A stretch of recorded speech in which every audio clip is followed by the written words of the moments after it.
with FIs selling and big investors holding cash, why is your suggestion to continue SIPs? Isn't a correction around the corner? Otherwise, how will FIs get re-entry into the Indian markets? See, I think मतलब point by point चलते हैं कि FIs selling and big investors holding cash. Why is your suggestion to continue SIPs? तो SIP कब करना चाहिए? मतलब अगर हमें लगता है कि करेक्शन हो रहा है या होगा, तो उस केस में तो SIP करना ये और ज्यादा लॉजिकल हो जाता है हमारे लिए. अदरवाइज वी नीड टू से, क्योंकि ये जो भी है so called FII selling is has started happening when the markets were at around 18,000 Nifty की मैं बात कर रहा हूं. देन वो initial level of FII selling जब हुई, जब वो रशिया यूक्रेन वॉर हुआ, क्रूड प्राइसेस बहुत चले गए ऊपर, उस केस में Indian markets went down by 15 to 17% large cap side में specifically. So that was the only correction which has been seen by the new investors. अब फिर वो 15,000 से 18,000 आया, 18 से 19, 20, 21, 22, 23, 24 और 25 भी टच कर गया था, और अभी 24.5 पे अभी वो चल रहा है. सो मतलब FIs तो बहुत दिनों से सेल, बहुत सालों से कर रहे हैं. अब तो ये बोलेंगे दिनों से भी नहीं, अब तो साल हो गए. मतलब दो साल तो नेट निगेटिव थे, और सेलिंग भी ऐसी नहीं थी कि छोटी मोटी, 2-2.5 लाख करोड़ रुपए की थी. तो ये जो चीज है कि मतलब फॉलिंग मार्केट फॉल हो सकते तो SIP क्यों कंटिन्यू करना है? तो मैं ये बोलूंगा, मार्केट अगर फॉल हो सकते आपको लग रहा है, फिर तो SIP करना ये सबसे ज्यादा जरूरी है, बिकॉज वी डोंट नो कि मार्केट कहां जाने वाले हैं. सो पावर ऑफ एक्यूमुलेशन को समझो. अकाउंट में एक्यूमुलेट करके इंपल्सिव बाइंग करना कहीं जाके, that is also risk we are carrying with the accumulation part. तो यहां पे टाइम नहीं करना है, इसीलिए तो SIP करना है. ये आर्ग्यूमेंट SIP का है. isn't the correction around the corner? We are expecting, मतलब हम तो कब से बोल रहे हैं, बट अराउंड द कॉर्नर, वो कॉर्नर पे एग्जैक्ट कौन सा कॉर्नर है वही समझ में नहीं आ रहा है. कैसे लगता है अरे कॉर्नर अरे निकल गया. तो वो जो चीज है ना, we don't know these things कि कौन सा है वो, व्हाट इज द राइट. बोला जाता है ना कि मार्केट में करेक्शन, एक्चुअल करेक्शन में लोगों ने कम लॉस लिया है, और करेक्शन के एंटीसिपेशन में अपॉर्चुनिटी लॉस ज्यादा लिया गया है. So again we will not try and time the market, so we don't know कि क्या होने वाला है.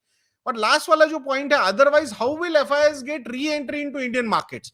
Indian markets are not meant for re entry of FIs. First of all we need to understand that thing. वो यहां आ रहे because उनको लग रहा है भाई ग्रोथ यहां, why they are coming.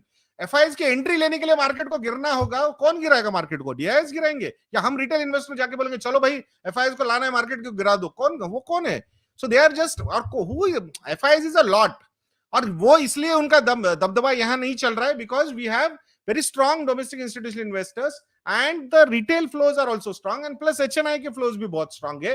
Plus जो EPF का पैसा ETF के थ्रू आ रहा है, सो वो भी DIs के थ्रू ही आ रहा है डेफिनेटली. सो यहाँ पे एक बहुत बड़ा इंस्टीट्यूशनल इन्वेस्टर नेट सेलर है for last 2 years, 4-4.5 lakh crore रुपए निकाल चुका है. वहां पे मार्केट ऑल टाइम हाई पे हाई लगाए जा रहा है. तो उस केस में if you are expecting that कि मार्केट्स विल गो डाउन, तो it will not happen. Market fall कब होगा? मार्केट फॉल होगा कि डिसअपॉइंटमेंट इन अर्निंग्स अगर कंटिन्यू होती है 1-2-3 क्वार्टर के लिए.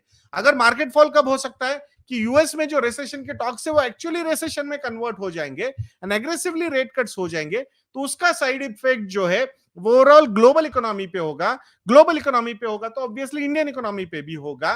कहीं ना कहीं वो इंपैक्ट चलेगा बहुत ज्यादा इंडिया पे भी, और वहां पे करेक्शन हो सकता है.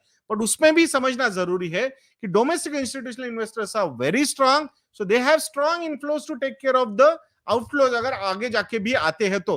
अनटिल अनलेस रिटेल इन्वेस्टर्स या फिर म्यूचुअल फंड्स में नेट रिडेम्पशन स्टार्ट नहीं होते हैं, तब तक मार्केट में कोई बहुत बड़ा फॉल नजर नहीं आ रहा है.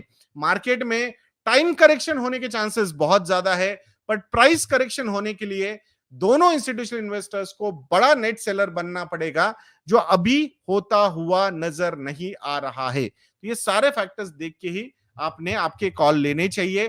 तो please do not try and time the SIP investments. SIP investment का ऑब्जेक्टिव है फ्यूचर इनकम को डिसिप्लिन करना, फ्यूचर कैश फ्लोज या फ्यूचर सेविंग्स को डिसिप्लिन करके एक्यूमुलेशन करते जाना. सो अगर उसके बीच में फॉल होता है, we should be very happy with that fall.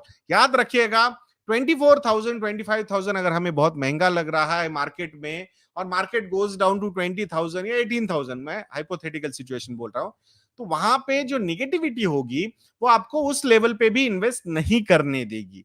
वहां पे प्रेडिक्शंस आएंगे कि market can go down to 15,000 also.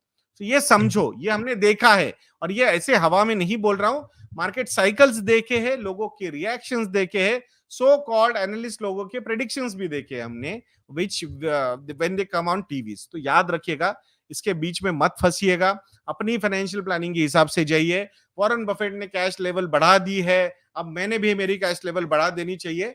तो I think when we will have money like Warren Buffett, that time we will to do that. But पहला अपना objective है अपने financial goals को अचीव करना, बस उसको फॉलो करेंगे एंड उस हिसाब से अपने इन्वेस्टमेंट के डिसिप्लिन को फॉलो करते रहेंगे।